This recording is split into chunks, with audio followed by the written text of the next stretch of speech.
All right, ladies and gentlemen, it wasn't all that long ago that a Danish newspaper printed some cartoons that were, in the minds of some, unflattering to the Prophet Muhammad. And you know what happened next. And things haven't gotten better, unfortunately. I think things have gotten worse. We're very privileged to be joined right now by Flemming Rose, foreign editor at the Danish newspaper, Jillands-Posten. I said it right, correct? You did. And it's all here in a brand new book. We're going to put it up on the screen. The Tyranny of Silence, How One Cartoon Ignited a Global Debate on the Future of Free Speech. I'm so glad you wrote this. Because it takes a lot of guts to write it, and it's something that needs to be talked about and needs to be discussed. Where are we from 2005? Here we are almost 10 years later. As I said, I think we're worse off, but you tell me. No, I would agree with you. And it turned out that this was not just a single event. There were some events before. Go back 25 years, Salman Rushdie, who received a fatwa from Ayatollah Khomeini.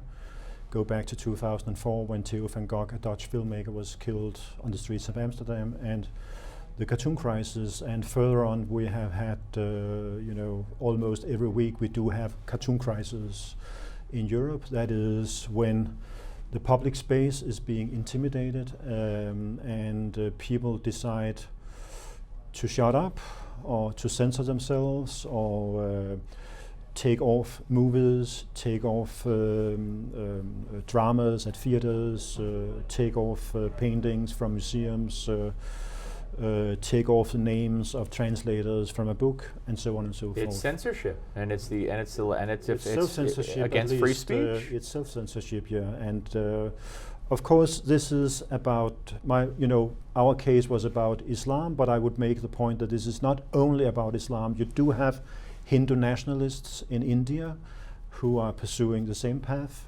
You do have Russian Orthodox Christians who are canceling exhibitions, attacking exhibitions in Moscow and in other places. So it's a worldwide phenomenon, and I think it has to do with identity politics. That people, in order to protect what is sensible to them, they would try to have people shut up and not criticize and have an open debate about important matters. Well, you saw what happened to Bill Maher, who I'm no great fan of, except when it comes to radical Islam. I think he's right on target. UC Berkeley invited him to speak, be a commencement speaker, and because of his views on radical Islam, an online petition to get him to shut up, and this happens all the time. I must say, I wasn't aware prior to of any of the other, India, you talk about in Russia, some Christian, but I would have to say, with all due respect, and I'm sure you're the expert, certainly it's more prevalent and prominent in Islam with not only cartoons, but all kinds of instances of any kind of defamation in the eyes of the beholder of the Prophet Muhammad. I mean, they'll chop your head off if there's some will. It's true. Within the UN Human Rights Council, there is an organization, OIC, the Organization of the Islamic Conference, that consists of 56 Muslim countries, and they are trying to promote a global blasphemy laws, but they do it with the support of China, with the support of Russia, with the support of India, of Cuba,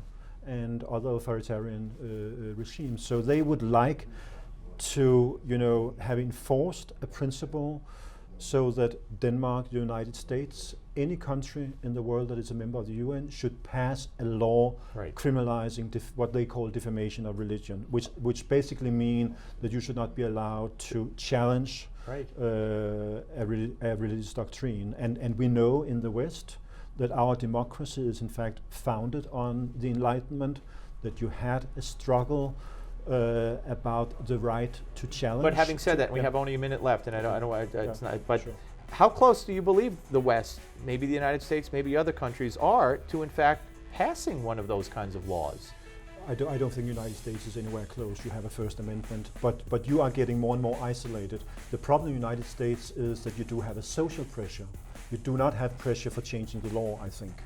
But there is a lot of social pressure with speech codes on campuses, yes. Big corporation enforcing yes. Speech codes and things Folks, like that. This is a very important book. It's a very important topic. It speaks to the very nature of who we are here in this country, but also in the free world. And it's The Tyranny of Silence, How One Cartoon Ignited a Global Debate on the Future of Free Speech.